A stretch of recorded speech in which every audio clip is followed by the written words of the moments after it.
It looks like a transformer threw up on it. I'd rather walk than ride that thing. I miss when bikes actually had soul. Guess we're all riding laptops now. Just stop trying to be modern. Give us what we want. What happened to motorcycles looking like motorcycles?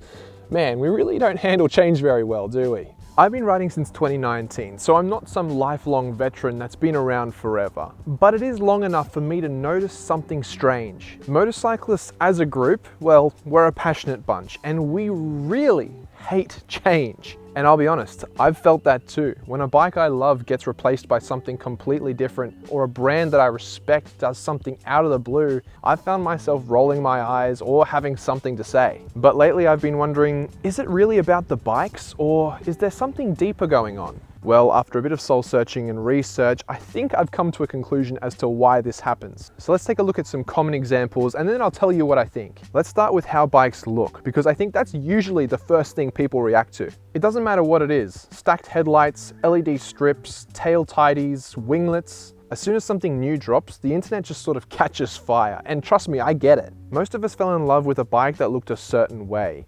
Raw, aggressive, sleek, whatever. So when the next generation comes along and it looks completely different, it doesn't just look different, it looks wrong. I've definitely felt this way with a few new releases. But the truth is, styling has to evolve to meet safety regulations, aerodynamics, tech requirements, or just to stay fresh. And over time, a lot of those designs that we hated at first, well, they grow on us. There are of course some notable exceptions on this one. I'm looking at you, Suzuki. Then we've got another contentious one, the tech. I'm talking ABS, traction control, TFT displays, rider modes, quick shifters, and even Bluetooth. All stuff that used to be rare and is now just sort of expected to be on new bikes. And I totally get the hesitation here. I myself have said quite a few times that I prefer a bike that is a bit more analog and simple. Motorcycles used to feel mechanical, simple, and raw. You could see everything and you could see how it worked. But nowadays, some feel like they've got more in common with an iPad. Like I said, I've definitely looked at bikes and thought, do we really need all that?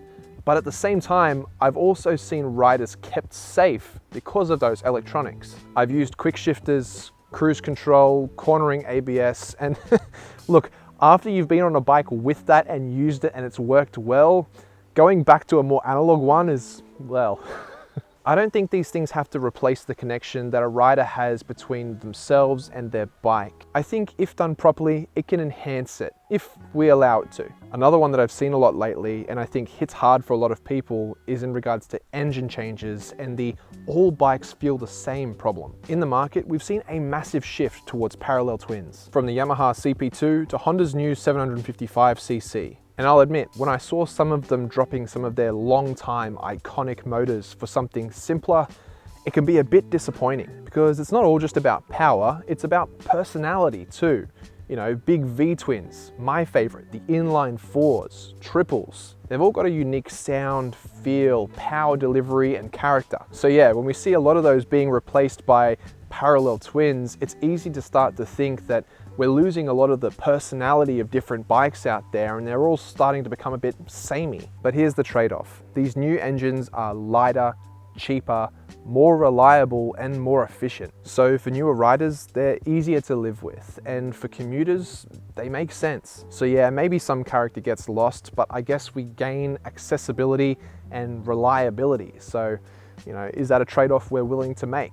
But I guess it's up to the individual whether or not that's worth it. Okay, we've got to take a second to talk about Harley. If we're talking passionate riders, Harley guys are the diehards. You can usually tell that they are a Harley rider even without their bike because they're covered in merch. And I also think they're probably some of the most vocal when it comes to change. And I think that's ironic because for decades, Harley has been criticized for not making changes and not evolving. And then they did. They released the LiveWire, fully electric, fast, stylish, very un-Harley. Then the Pan America, an ADV with ride modes and adjustable suspension, the full package. And a lot of the community hated it, which is wild because the same ones that were throwing hate were the ones that were asking for innovation and for new things. And again, I get it. When a brand is that tied to a culture, any small changes can feel like an identity crisis. If you ask me, when anybody tries to do something that unique, I gotta give them credit for it. It's just like Kawasaki with their H2 and the superchargers. You gotta give them some credit for being brave enough to try. All right, so why does this keep happening?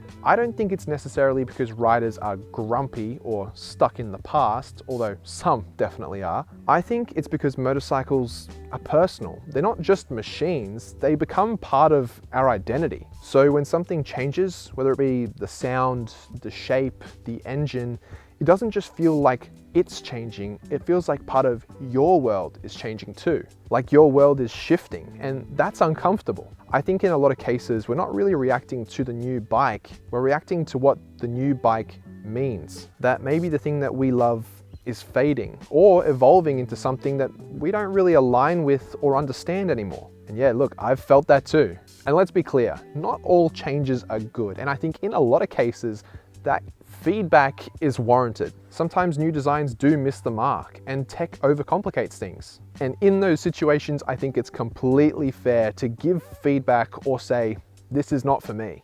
But maybe we just don't lose our minds over every little decision. Riding's meant to be about freedom, exploration, and trying new things. So maybe we should be a bit more open to it. You never know, the bike that you hate today might end up being the one you're riding in 5 years' time. Let me know what you think down in the comments below. Is there a bike trend that you hated at first and couldn't stand, but then ended up accepting and maybe liking? I'd love to hear about it. While you're there, please make sure to leave a like and hit subscribe if you haven't already. But that's it from me. Thanks again for watching, and I'll see you soon.